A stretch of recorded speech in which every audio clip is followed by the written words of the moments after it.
Imaginez un instant un groupe qui aurait la rage de Caris à l'époque d'Or Noir, Je n'ai aucune peine, je te nique ta race. la street cred de Biggie, I was too used to packing gats and stuff. Now, honey, la musicalité de L'Homme Pâle à l'époque de Flip, Laisse nos énergies faire, je veux. et des paroles, ma foi, tout à fait acceptables. Si vous trouvez que ce combo ressemble à un cheat code du rap jeu version San Andreas, vous avez pas tort. À ceci près que ce combo existe et qu'il s'appelle 13 blocs. Après deux mixtapes sympathiques, 13 en 2014 et Ultrap en 2016, où le groupe Sevranais installe son univers et prend sa place dans un 93 chargé en talent, c'est avec Violence Urbaine et Meute, ou plus communément appelé VU, sorti en 2016 également, que 13 blocs commence à se faire un vrai nom. Et pour cause, la différence majeure entre les projets précédents et VU, ce sont les prods. Mais des beatmakers de talent comme Mika's Boy ou Midsizer les ont repérés et leur ont permis de développer et peut-être même d'atteindre leur plein potentiel sur Blow, l'album à venir. Ils vont l'atteindre, c'est la prophétie. Cette prophétie, c'est celle de faire un album qui réunit Fuck le 17, Zidane, pourquoi des Dodan? La vie à Zidane. La vie de Zidane, la vie de Boyka, la vie de Boyka, la vie de Zidane. et Ami d'avant. Le pilon le légalise pas, donc le terrain ne se néglige pas. À la cité ça tire fort, les types C'est donc chargé de promesses que s'annonce l'album, mais pour mieux comprendre comment la prophétie s'accomplit, il faut revenir sur des morceaux déjà sortis. Comme dit précédemment, la première chose qui indique que 13 blocs sont les élus, c'est leur côté Kaira. Street, appelez ça comme vous voulez. On a rarement vu une telle force de la rue. C'est le fond des détailleurs, c'est le fond des malfaiteurs. Les clips sont assez classiques, mais sont très sincères, montrant des vraies images du quartier. Faut pas me regarder, faut pas me regarder, faut pas me regarder. Au-delà de cette imagerie véhiculée par les clips, les paroles sont totalement dans la logique street qui existe depuis les années 2000 et relancée par la trap et la drill des années 2010. Mais contrairement à plein d'artistes, cette imagerie gangsta n'est pas caricaturale et n'est pas une fin en soi. C'est des rappeurs du quartier décrivant leur vie de détailleur sans détour, de manière finalement assez crue. Comme pour PNL par exemple, le deal n'est pas valorisé ou dénoncé, il est juste décrit comme une réalité. Cette sincérité elle se voit également avec des morceaux plus personnels comme Ami d'avant, ce morceau qui revient sur les débuts de 13 blocs dans la vente, les raisons qui les ont poussés à vendre, leur relation avec leur daronne et leur ancrage dans les murs de béton et dans le quartier, les amis qui n'en sont finalement pas, bref, une vie ordinaire du gars de quartier en somme. Cette dualité, tant dans les thèmes abordés que dans la musicalité, n'est pas sans rappeler un autre rappeur du 93, Caris. En effet, Caris il est connu pour ce côté très sombre et son gros kickage qu'on a connu à l'époque d'Or Noir, mais aussi pour des zumbas beaucoup plus douces, parfois même mélancoliques. En tout cas, pour prouver qu'ils sont les élus, il faut passer une quête de puissance. Leur côté Kaira s'exprime donc également par leur volonté de voir toujours plus grand, de gagner toujours plus, en reconnaissance comme en oseille, volonté qui s'exprime à travers le triple S, la sueur, la soif et les sous. La maille, c'est ce qui rythme leur vie jusqu'à en perdre le sommeil.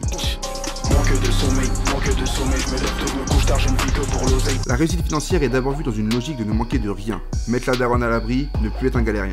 Demain j'achète une villa pour la maman. Après avoir montré qu'ils étaient les élus, il leur faut maintenant l'équipement approprié. On part pas à la guerre avec un couteau rouillé. Pour réussir dans la musique, il semble qu'ils aient trouvé la recette. La recette. Mixant leur lyrics simples mais efficaces avec des thèmes cités plus haut, la bicrave, l'envie de réussir, la haine des flics, le ministère amer, avec des fausses sorties nulle part. Rien que ça, c'est assez surprenant. La musicalité n'ayant jamais été le point fort du rap street, en tout cas pas le point le plus mis en avant. Il y a beaucoup l'aspect vécu, l'aspect kickage, pas forcément l'aspect musical. En tout cas, ça place le groupe comme un nouveau contender du rap. Mais ça ne s'arrête pas là. Ils ont su s'entourer des meilleurs, comme Mika's Boy ou Midsizer pour les plus notables. Comme tous les héros de jeux vidéo, et suivant le texte de la prophétie, il leur faut un ennemi à la hauteur. Et cet ennemi est tout trouvé, c'est les cops. Car si le rap les a toujours détestés, à tort ou à raison, 13 blocs ne dérange pas la règle et nous a concocté un giga banger aux frais de ses forces de l'ordre. C'est une première il me semble, car les morceaux scientifiques existent depuis toujours, mais ils ont tendance à plus verser dans le rap conscient, comme par exemple La Rumeur ou même éventuellement le Supreme NTM, voire parfois même dans la haine pure comme le Mystère Amer. Ce choix de morceau n'est donc pas anodin, c'est un thème qui fédère les auditeurs de rap et ça fera parler de lui en dehors de cette sphère. Ça mettra de la lumière sur le groupe, il n'y a pas de mauvaise pub et ça 13 blogs, ils l'ont bien compris, marchant dans les pas de La Rumeur. Il s'agira de sang sur les murs au crépuscule d'une bavure. Enfin, comme dans toutes les prophéties, le 13 blogs doit forcément être la réincarnation de quelque chose. Alors, La Rumeur oui, mais on peut pousser la comparaison avec un autre groupe bien moins contestataire, la Section d'Assaut. Le groupe a un côté très fédérateur, ce qu'on retrouve chez le 13 Block Gang, mais il y a surtout cette grosse force qu'est le kickage. Si vous avez découvert le rap avec leur album L'Apogée, vous n'aurez peut-être pas la ref, mais le groupe parisien était avant tout connu pour une fabuleuse technicité qui se retrouve beaucoup sur les premiers projets. La musique évolue, le rap aussi donc, et 13 Block représente parfaitement ce que signifie littéralement le verbe kicker en 2019. De plus, même si 13 Block et la Section d'Assaut ont des sonorités assez différentes, et la section a eu un buzz au-delà du rap, on peut aussi les rapprocher pour leur unicité.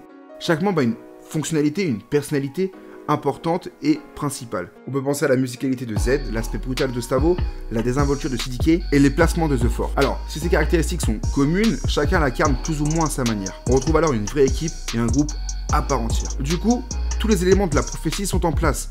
L'histoire n'a plus qu'à s'écrire.